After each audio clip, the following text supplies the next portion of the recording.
Hey, Ryujin here. Today we will be diving into the lore of Genshin, True God. Without further ado, let's get right into it. Firstly, understanding the true gods of Teyvat'S. What is a god? When discussing gods in Genshin Impact lore, most people refer to the Archons. However, can they truly be called gods with a capital G? What defines a god? The term is often used interchangeably for Archons, Celestias, deities, and the heavenly principles, leading to confusion. To clarify, I will be classifying gods into 3 tiers. Ranked in a power hierarchy, we know very little about Celestia's deities. The manga depicts Vanessa ascending to Celestia to become a god, suggesting that Celestia houses lesser deities who do not possess the authority or power of Archon. These minor gods hold little influence over Teyvat'S grand order. When people critique Celestia, they usually refer to the heavenly principles, not these lesser entities. Are Archons the true gods of Teyvat? The answer is no. Archons are replacements for the dragon sovereigns. Though they wield great power by inheriting the elemental authorities of the dragons and amplifying them with their gnosis, their strength is tied to faith.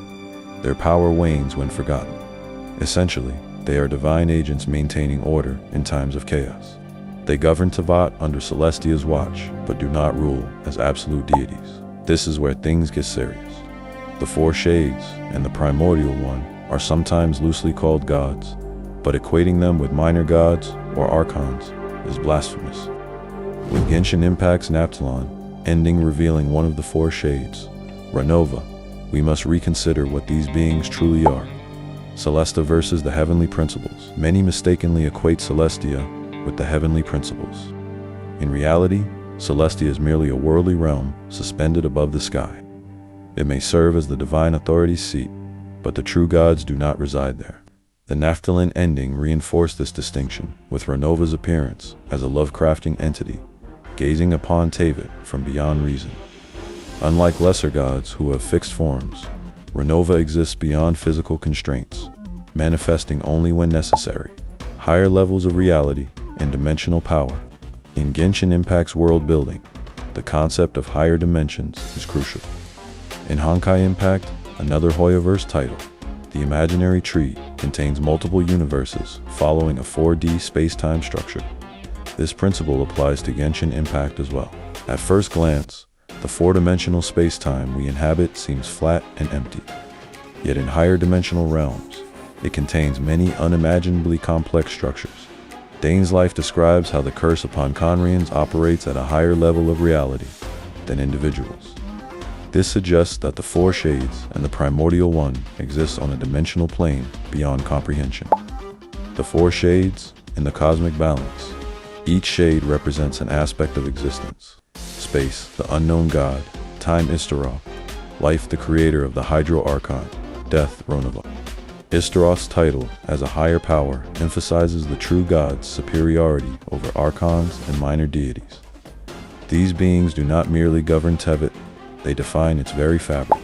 The looming end of time. The universe is dying. The stars are fading. The skies crack, revealing a dark red cosmos. The final stage before a star collapses into a red giant, Celestia has done nothing wrong. The so-called curse is not an act of malice, but a fundamental truth of reality. As Dane's Life explained, curses manifest at a higher level of existence, meaning true gods do not selectively curse individuals, just as a being of 3 dimensions cannot perceive individual squares within a cube. The sinner and the abyss. Our sibling is being deceived by Vedrafuna, the so-called sinner. While they claim to avenge Conria, their actions accelerate the universe's decay. Dane's Life, cursed for 500 years, seeks to warn us. Celestia and the heavenly principles are not the enemy. This is no time to rebel against heaven. The Primordial One's mercy and the tragedy of Teyvat. The Primordial One foresaw the universe's end and forged Teyvat as a sanctuary. It sought harmony between humans and dragons, yet the prideful dragons, unwilling to coexist, waged war. Despite their home field advantage, they lost. And still, the Primordial One showed mercy. But when the king of the crackhead dragons, corrupted by the abyss, returned to defile this sanctuary, the Primordial One had no choice but to intervene. To protect Teyvat, it sacrificed its functions, falling into slumber while the Archons and Gnosis maintained order. Visions are not shackles, they are weapons against the abyss. Every power has a cost, and cowardice is not an excuse to reject fate.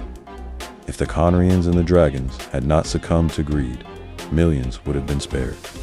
Yet their hubris cost them everything, as seen in the war-torn Nates. So, I ask you, do you still see Celesta and the heavenly principles as dictators? If so, why? Tell me your opinion in the comment section. The choice before us. We stand at the edge of annihilation. The abyss is growing, consuming reality itself. The Primordial One created this sanctuary for all life, yet misguided fools seek to tear it apart. Celesta is not the villain. The Archons are not tyrants. They are the last line of defense between us and oblivion. Will you stand with the true gods, or will you be swallowed by the abyss? Someone paid me to make this. Guess who? Anyway, that's it for now. For future content like this, like, share, and subscribe.